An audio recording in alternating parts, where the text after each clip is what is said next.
wong sing dikongkon karo sing ngongkon iki dosane luwih gedhe ndi? Karo kuwi dicethake bakal didagang kok nek dadi wong dadi engko njero kowe didagang lak malah rapi. Sing dimaksud pedagang oleh beliau ini adalah menteri-menteri itu berdagang ning ora apik nek dagang langsung akhirnya memberi kewenangan kepada perusahaan-perusahaan swasta untuk impor. Ngoten nah. Ning janjane inisiator atau wong sing duwe karep dagang ki nomor 1 adalah yang memegang kekuasaan itu, kan gitu kan. Nah tadi nyun sewu Mas tak selane sithik tak selane diteruskan. Ngene wae, saiki kowe arep isih berharap-harap ora. Kae kan orang ngewangi kowe, dadi ning kowe benci ora? Rasa benci. Arep kok duke ora? Ya. Ora sah diduke wong kowe sing munggah ya luwih ngelih meneh. Nah dadi saiki ngene wae, secara ati lak ana sing jenenge ngene. Nek umpama niki sekali lagi di luar kabupaten ya.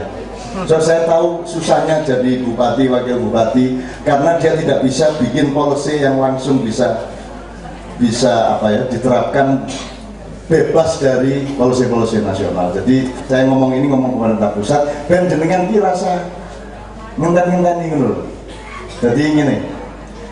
Nek umpamane jenengan dadi wong Jawa ning kabudayan Jawa ki pemerintahmu ki bapakmu apa anakmu? Aku takon, kudune bapakmu apa anakmu? Nah, saiki bapakmu ki nglindungi kowe ora? Nah, nek ora nglindungi kowe njur arep apake? Nah, luwe apik kok anggap anakmu. Oh, aku duwe anak nakal jenenge Menteri Perdagangan.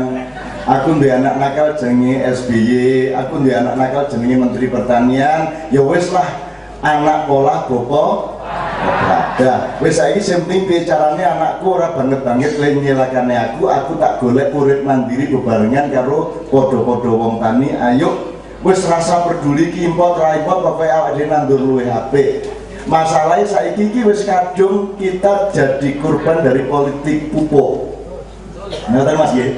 Wis dadi korban akhirnya keampuhan Profesor Pertanian Jawa itu menjadi menurun ndak karu-karuan. Lemai kena narkoba, gimana?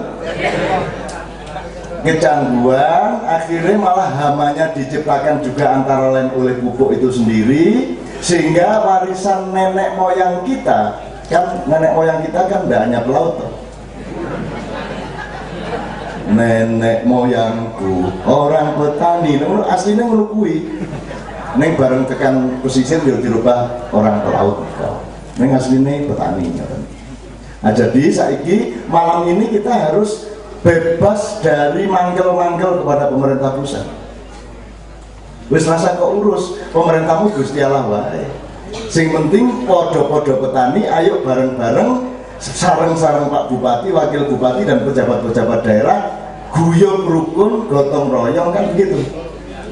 Wis ora sangen-ngenteni sing piye-piye kok nek ana pemilu nasional ya istikharah sik. Gusti kula milih mboten ngene wiritane kita jaluk ya untuk pemilu yang akan datang, pemilu nasional wiritane ngene.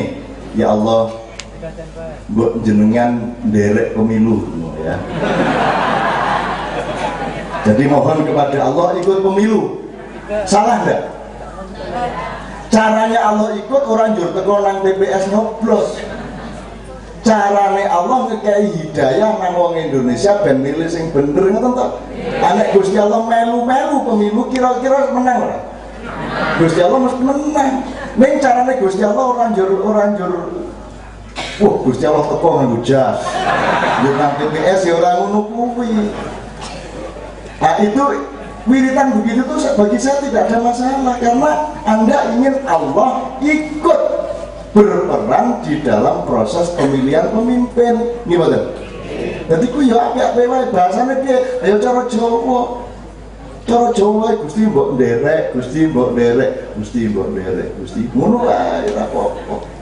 Malaikat guyu bocah-bocah ya ono wae. Selama tak kandhake Gusti Allah. Ngoten nggih. Nah, dengan politik pupuk sekarang kan harus ada pembangunan kembali peradaban pertanian Indonesia, Mas.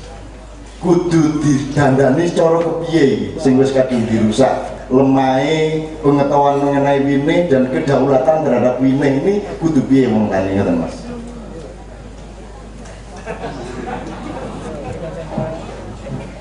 Ya, terima kasih. Assalamualaikum warahmatullahi wabarakatuh.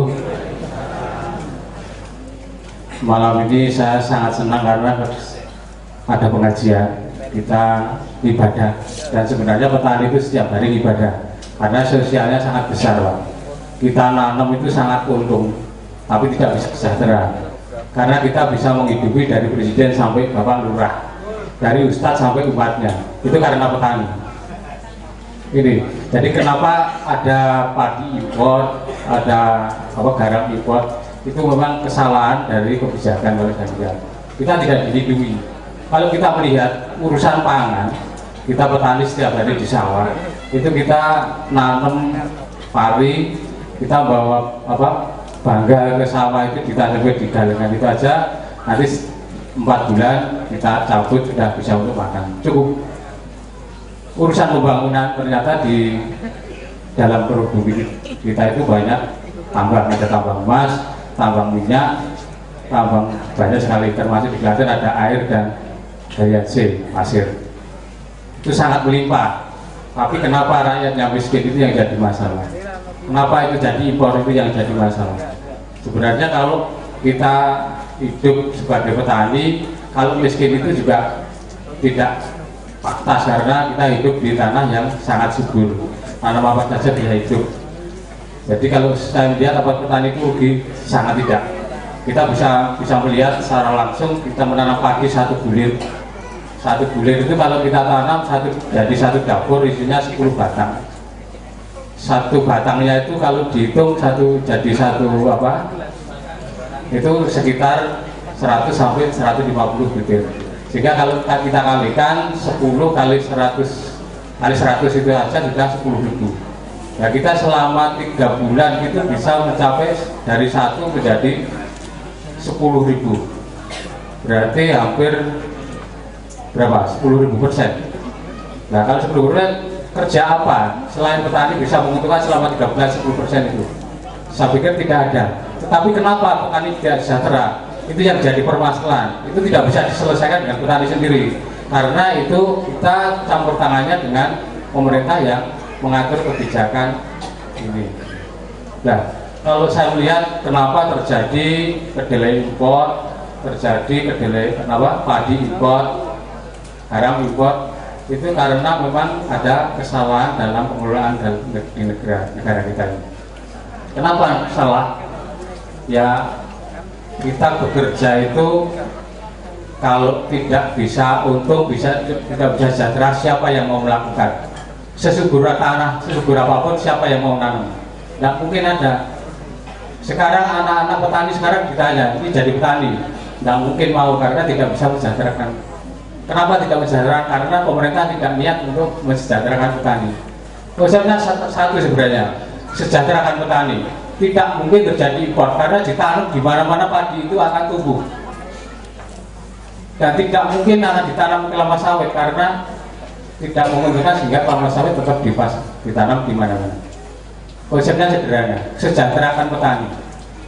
Saat ini yang dilakukan pemerintah seolah-olah mensejahterakan petani, tetapi sebenarnya disejahterakan dari pengusaha-pengusaha yang ada. Ada subsidi pupuk, ada subsidi benih, ada subsidi macam-macam. Dan petani yang faktanya petani di lapangan ketika dibantu itu justru semakin sengsara. Kemarin banyak fakta yang ada di sini, konco-konco tani mendapat bantuan benih jagung. Nah, benih jagung itu ketika ditanam itu hasilnya jauh lebih rendah ketimbang benih yang beli di toko. Betul Pak itu? Nah, ini. Kemudian ada lagi, ada benih kedelai bantuan pemerintah. Itu harganya sangat tinggi. Ketika ditanam itu tidak tumbuh. Padahal tanam kedelai itu kalau tidak tumbuh itu tanam berikutnya sudah susah. Akhirnya rugi. Betul itu? Nah, ini fakta. Ini fakta. Maka kalau pemerintah benar-benar mau membangun mensejahterakan petani, sederhana, sejahterakan petani, semua akan berproduksi. Tapi karena petani tidak sejahtera, tidak mau orang menanam, tanah sesubur apapun, dikasih teknologi sebagus apapun, tidak mungkin akan dilakukan oleh masyarakat. Tetapi kalau kerja apapun yang mensejahterakan masyarakat, itu akan dilakukan. Tidak usah menyuruh, tidak usah pemerintah, tidak usah membantu, masyarakat akan berkreatif. Kita bisa melihat zaman dulu, Orde Lama, ya, maaf, Orde Lama, itu pemerintah tidak usah menyuruh menanam, tidak usah menyuruh belajar, tapi petaninya itu selalu kreatif untuk menemukan dan meneliti terus. Kemudian selalu menanam dan menanam. Lahan yang sesempit apapun itu akan diusahakan agar tanahnya sehat. Tapi yang sekarang itu memang celakanya, petani itu sebenarnya sudah jagonya tanam, Pak. Kalau urusan tanaman itu sudah jagonya. Nah, yang sekarang ini yang terjadi, petani yang tukang tanam, jagonya tanam, ahlinya tukang tanam, itu didampingi orang yang tidak tahu, tidak pernah menanam. Padahal yang namanya teori itu berangkat dari praktek. Kalau yang mendampingi tidak pernah praktek, dia itu mendampingi, akhirnya yang disampaikan itu hanya pesan-pesan dari pihak ketiga. Yang dampingi ini siapa, Mas? Ya, kalau BPL itu mulai dari terbawah itu BPL-nya, kalau pemerintah BPL. Kebanyakan PPL itu justru tidak melakukan praktek budidaya tanaman. Yang menentukan policy atau kebijakan beliau-beliau menemani petani itu siapa? Itu sebenarnya kita serahkan kepada pemerintah. Kita tidak tahu strukturnya kayak apa, karena kita sebenarnya petani itu urusannya dengan tanaman. Jadi ini saya salah nih Mas Radina ya. Ben puter kewek diki cetong. Jadi misalnya tadi Mas Radina mengatakan jane nek arep nyejahtera petani iki jane arep bangun iki sederhana kok sejahterakan petani. Niki karepe jenengan mengucapkan kepada siapa? Pemerintah. Pemerintah Yang punya. Berarti sampai masih percaya pemerintah mungkin akan melakukan itu? Saya meyakini petani akan sejahtera ketika tidak ada pemerintah sampai saat ini. Lah yo, jenengan ngomong nang pemerintah iki berarti sih duwe keyakinan nek pemerintah mungkin wae gelem nyejahterake petani ngono. Kalau saya melihat kondisi saat ini tidak mungkin. Lah ya nek rasa diomongke rono wis ora mungkin. Aku lho sing isih awake dhewe berkele-kele ning ngono iki wis kuwi pendemen pengarep-arep kaya ngono kuwi. Ora mungkin pemerintah sing ana selama iki pusat ya kelingan petani jadi sejahtera kita ora mungkin Mas. Wis kudu di stempel kuwi wis ora mungkin. Ya siji. Tadi mengatakan ada kesalahan policy Mas Wadiono. Saya tidak setuju kalau itu kesalahan policy. Itu kejahatan policy. Nek ono pemerintah ora gelem nggawe kahanan dan keputusan sing menyejahterakan rakyat dhewe, itu bukan kesalahan, itu kejahatan. Itu kezaliman dunia akhirat. Warat. Nah, jadi saya sudah lama berhenti menghimbau. Lu, kowe iki ngarep apa meneh? Wis ora mungkin kowe iki diseratan iki ora mungkin. Isih wae berharap-harap ki lho. Ku saking kuate atimu. Didoni karo cah wedok mbok ping pirang puluh isih nglamar wae lho. Ngono lho Mas. Jadi saya mohon maaf nih Mas, saya menegaskan bahasanya nggak mungkin itu, karena mereka bukan petani, mereka orang duwe atine wong tani, hati mereka adalah hati pedagang. Dari presiden, menteri, dirjen, mereka itu semua pedagang. Kalau pedagang wong tani ya jenengan takai duit 5.000 sesuk ngeteri aku gedang rong tundul. Nggih mboten. Mesti oke ngekeki, nggih mboten. Nek wong dagang entuk. Nek wong dagang kok jaluk sithik ora entuk. Ning Jombang ki ana calon. Jombang nggih ora ning Klaten ya. Gambare gede banget yo karo kula becak niku kula becak isinis niku ala dapurane. Raimu nek nisinge nggo becut kaya nyalek-nyalek barang gitu cara Jombang. Kula bingung maksudnya nek nising nggo becut niku pripun. Jebule wong niku terkenal ngeten Mas. Diibaratke nek ngising nggo becut nek ngising ten kaline kok. Nggih. enak tuh niku sir ngeten nggih. Ten botong niku njur tai jenengan liwat sret, njur iwake njur domoro arep notoli taimu. Aku wis nggo pecut. Angger ono iwak arep notol taimu. Ayo. Dadi akeh caleg sing sok dadi anggota DPR bar kuwi dadi menteri kuwi taine ora entuk dipangan. Lho, taine ora entuk, aja meneh kok duwite. Ngoten lho Mas. Ngertos nggih? Ah itu sanepane ludrukan Jombang ala dapurane nek sing nggo pecut ae kate nyalek barang mesti nyilakani rakyat winggo gitu loh Mas. Saya tidak ingin Anda benci mereka, biarkan Allah yang benci dia. Anda tidak usah benci. Gue rasa piye-piye serahkan sama Allah, gue cepet gue go. Neng mergo jenengan isih gandoli terus, Gusti Allah harus bertindak dia. Ora apa-apa digandoli karo rakyat ya.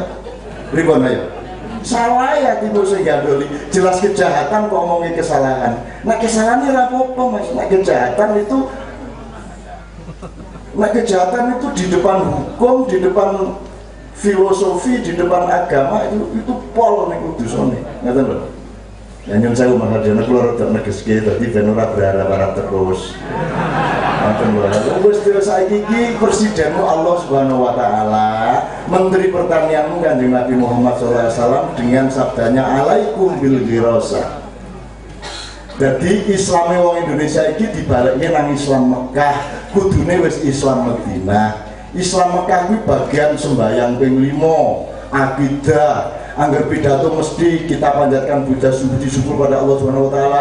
Terus kudawa bar kuwi tidak lupa kita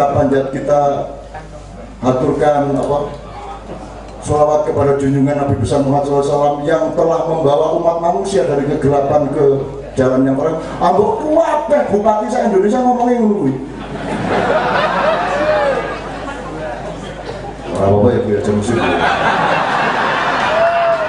Kuwi ya meng diomong kene ora ono hubungane. Islam sekarang yang harus kita jalankan itu Islam Madinah, Islame wong rembuk antarane sing Kristen, sing Yahudi, sing Islam, sing anime, sing gathul lucu, darmo gandul sakarepmu. Nek kowe rembuk piye tetangan sing apik, rembuk piye dagang sing jujur. Itu namanya Islam Madinah. Makanya cita-cita masyarakat Indonesia jane wis bener, yaitu membangun masyarakat madani. Itu dari bahasa Arab madaniyah, dari kata Madinah kalau disifatkan menjadi madaniyah, bahasa Indonesianya menjadi madani. Neng gandeng madaniyah dan madani ora tau dijelaske karo sing gawe, akhire wadan-wadanan. Sing iki madani kae, sing kae madani kuwi kan gitu. Itu ya. Mas Fadiono, saya terima kasih sekali. Tolong nanti diberi input-input lagi. Ibu Bupati sudah janji kepada saya akan sing penting gedhe hatimu kabeh. Beliau senyum-senyum terus berarti beliau setuju insyaallah. Kalau tidak setuju nanti beliau pasti akan ambil mikrofon dan akan mengucapkan sesuatu, tapi nek belok beliau klecang-klecang iki janjane kita hatiku ya tenang wis. Beres wis ora masalah. Pokoke ketoke anggar atine abot karo rakyat ya kuwi pemimpin sing apik ngoten nggih. Sadurunge iki nek uteke diputer terus nggih kesel nggih. Ya saiki sing rada anu wae sing rada penak-penak sithik. Iki Kiai Kanjeng nanti Mas Plompong nanti akan membawakan lagu juga. Mas Plompong ini saking Klaten pundi Mas Plompong? Klaten pundi? Klaten Utara. Mas Plompong ini ngamen di Jakarta dan Surabaya dan pundi-pundi. Terus ngangge alat asli Klaten, nggih, mengke lagune saru-saru kabeh, nggih. Saru zaman kaya ngene iki nilaine rada apik sithik. Angger ora saru-saru banget ngoten nggih. Artinya Allah mengatakan jangan berkata kasar kecuali dalam keadaan teraniaya. Ngono lho. Enak ta kuwi? Nek pas rada teraniaya kaya ngene iki rada saru-saru sithik, rada miso-miso sithik iki ra apa-apa ngono lho. Malah itu ganjaran. Apa kowe arep subhanallah terus ya kesel to ya? Wah krungu ono import ya, subhanallah. Import dele, alhamdulillah. Ayo bisa kesel lah, mesti subhanallah, alhamdulillah, ya Allah, la haula wala quwwata illa billah, astagfirullah. Susah kesel tuh akhirnya terakhir ya mesti asu. Apa njur asu elek? Ngomong asu elek kok. Elek apa? Sing ngarani asu ki elek sapa? Asune wis tekan nang aku. Kula niki salah napa ngono kuwi. Kok aku dadekke pisuan niku piye? Ngono asune sing protesan kula. Cak udo kuk kula sore-sore niku. Niku teko-teken kula terus takon kok angger ana barang elek njur nyebut jenengku niku pripun karepe? Ngono. Asune mesti mulane ngene su ngono aku. Saya jenengmu disebut oke, saya gede ganjaranmu. Nah saiki tak gedeke ganjaranmu dengan sering tak sebut jenengmu ngono aku. Oh ngoten Cak. Oh iya wis nek ngono ora apa-apa. Akhire asune lilo ngoten iki. Betul. Semakin dianiaya semakin tinggi derajatnya. Begitu juga setan-setan datang ke tempat saya hampir setiap sore. Karena setan-setan di Indonesia bener-bener wis kelangan penggawean. Terutama setan saka kulon. Wah, Melayu saka Jakarta, sampe kono raja-raja setan mlumpuk. Jadi Melayu ten Yojo takon tuku lho Cak. Pripun iki lho, pripun kowe lak penak to kowe iki tugasmu iki nggodha menungso wis penak to ya. Sak penak-penak urip iki kowe malah sambatang aku. Kowe ya ora mlebu neraka bareng to tan ngono aku. Iblis setan iki ora ono lho ning Quran iblis setan mlebu neraka ora ono. Api arep dilebokke neraka wong kono ya geni neraka kono ya geni ya ora apa-apa to ya. Kejaba nang neraka sing isine es ngoten lho. Adem banget lah niku lagi iblis mlebu terus. Ya niki padha-padha genine ora masalah. Dadi setan iblis ora mlebu neraka sing mlebu neraka niku menungso. Lah wis sak penak-penak urip ngono aku. Mboten Cak kula niki ditugasi Gusti Allah kan nggodha menungso ben imane do kuat. Aning sakniki niki kula niki ajeng ngengken nyolong 100 juta, mriko pun nyolong 2 miliar. Atus idene setan iku kalah kali idene menungso. Dadi akhirnya setan nganggur kabeh sakniki niku sakne tenan. Dadi nek kepengin golek kanca niku akeh banget setan sing teraniaya kaya jenengan iku. Mulane kula nek di setan-setan ki wong niku nggih seneng mawon ora apa-apa kok setan ki. Ora apa-apa setan ra mlebu neraka kok ngono aku. Gitu loh. Ben pikiranmu bebas nggih Bapak-bapak nggih. Ben kene niki munyer sing penak ngono lho. Uripe wis susah mosok kaya barang-barang sing susah-susahke. Sing iso meleset-meleset sithik-sithik sing iso guyang-guyung ku arep turu guyang-guyu, ya. Ngoten nggih. Engko honeymoon oleh niku karo ibu-ibu. Bar bali saka omah kok tengah omah dijak. Carane ngejak ya saiki diperbarui. Ora nyenggol. Apa piye carane? Kok nganggo bahasa Islam, Mas, ajeng sedekah mboten. Menurut pripun? Diperbarui caranya. Ya di cintanya dibangun kembali di ora apa-apa, mampu ya ora apa-apa. Nek ora mampu malah kaya setan itu malah mampu ngono kuwi. Ini lho, kata Mas Tejo tadi nek ana aku ora ngantuk mergo saru tak praktekke tenan ben. Itu. Oh, tak duduhi nabi-nabi saru kowe mesti ora percaya. Aku duwe critane kabeh saka Nabi Nuh nganti Nabi Muhammad iki ono saru-sarune tenan menungso nek ora saru piye. Kudu ana saru-sarune mosok urip iki mung subhanallah. Karo bojone dik bismillahirrahmanirrahim kita mulai. Oh ya. Yuk kita baca Al-Fatihah. Blok. Alhamdulillah ya. Ya ora penak ngono kuwi, ya biasa wae kaya wong Jawa.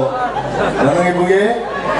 Ben seneng iki. Kula niki pekerjaan kula, profesi kula mung siji sakniki niki. Kula seniman, kula pemusik, kula penyair, kula kiai, kula ulama, kula ustaz. Aku mung dadi kancamu, sak iso-iso ki ngedhekke atimu kabeh ben kowe optimis ngadepi masa depan. Mung kuwi. Perkara ustaz weken kono. Perkara ulama mut-muten dhewe kono. Perkara penyanyi artis kono. Nek ora masalah, aku ora pengen dadi apa-apa. Aku pengen dadi kancane wong akeh. Ngono ta? Oke aku nang ndi wae atimu tak gedhekke. Pokoke maju terus. Gagal meneh, maju meneh. Gagal meneh, maju meneh. Ben nganti mati maju terus. Oh, kok nganti mati ra sukses ya dadi gendruwo. Ora guyon ning pokoke atine seneng nggih. Indonesia iki disayang Gusti Allah. Jangan khawatir. Wong sing wis dianiaya nganti suwene semene iki karo Gusti Allah diberi tempat khusus dan kita akan mengalami kebangkitan serius. Dan wong tani akan makmur. Tanah-tanah akan subur kembali. Nusantara akan menjadi mercusuar seluruh dunia. Dunia akan keren dan Indonesia tetap subur. Amin. Allah, cepat. Kalau jebol ora kelakon wis biasa ora kelakon. Ya toh? Wong Jawa kok dikon sedih iso lho. Ra iso. Wong Jawa sedih ra iso. Ora duwe dhuwit yo guyang-guyu. Ora ana rokok ya apa dirokok-rokok. Sembarang dirokok iso, ora duwe dhuwit ora apa-apa ning wani rabi. Sing penting, ya. Belum duwe penggawean bojone metang-meteng terus, ya. Ora masalah wong Jawa, manusia yang mentalnya terkuat seluruh dunia. Ngoten nggih? Ngono sing seneng hatimu. Ya carane ngibur kere ngene iki.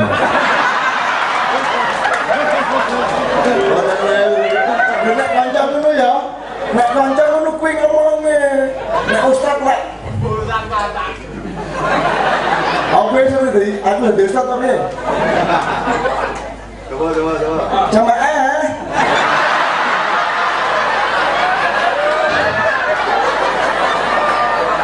Allah Ta'ala fil Qur'anil Karim. Wa minan nasi may yaqulu amana. Kowe percaya nek aku kowe ngono? Lho, ayate apik ning cangkeme sing ora apik, ya ora? Cangkeme sing ora apik, ayate apik kabeh. Allah apik. Apa sirepku kepek dulu kok. Ngono lho.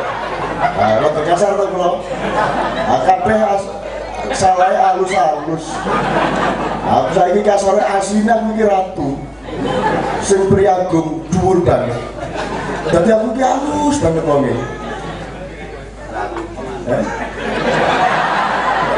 Menesu ber ngene ya ketemu wong desa paling seneng sebab kula niki wong desa nek ora ngomong ngene iki tenan ora dadi kanca nek ora njur marak rumah sana njur kaya imam sapa mursyid ulama ayo ora penak no. Sing penaki dadi kanca ndodok ngisor wit bareng ya gelem ngoten nggih. Delil niku diobong bareng yo dipangan ireng kabeh kula nggih seneng. Kula nek ngeladen ning pinggir dalan copot kelambi, mangan sop seneng gitu. Niku ten dalan-dalan niku soto-soto macam-macam niku kula jajak kabeh. Kula kepengin dadi wong, ora pengin dadi apa-apa. Ngoten nggih? Dap Gusti Allah ngongkon aku dadi wong, ora ngongkon dadi liyane wong. Dadi kewan mo, dadi ulama mo, dadi presiden mo, kejaba dipeksa karo Gusti Allah. Dipaksa di mana? Oke, sebuah lagu dari Gus Plus oleh Kiai Kanjeng tentang petani. Yes.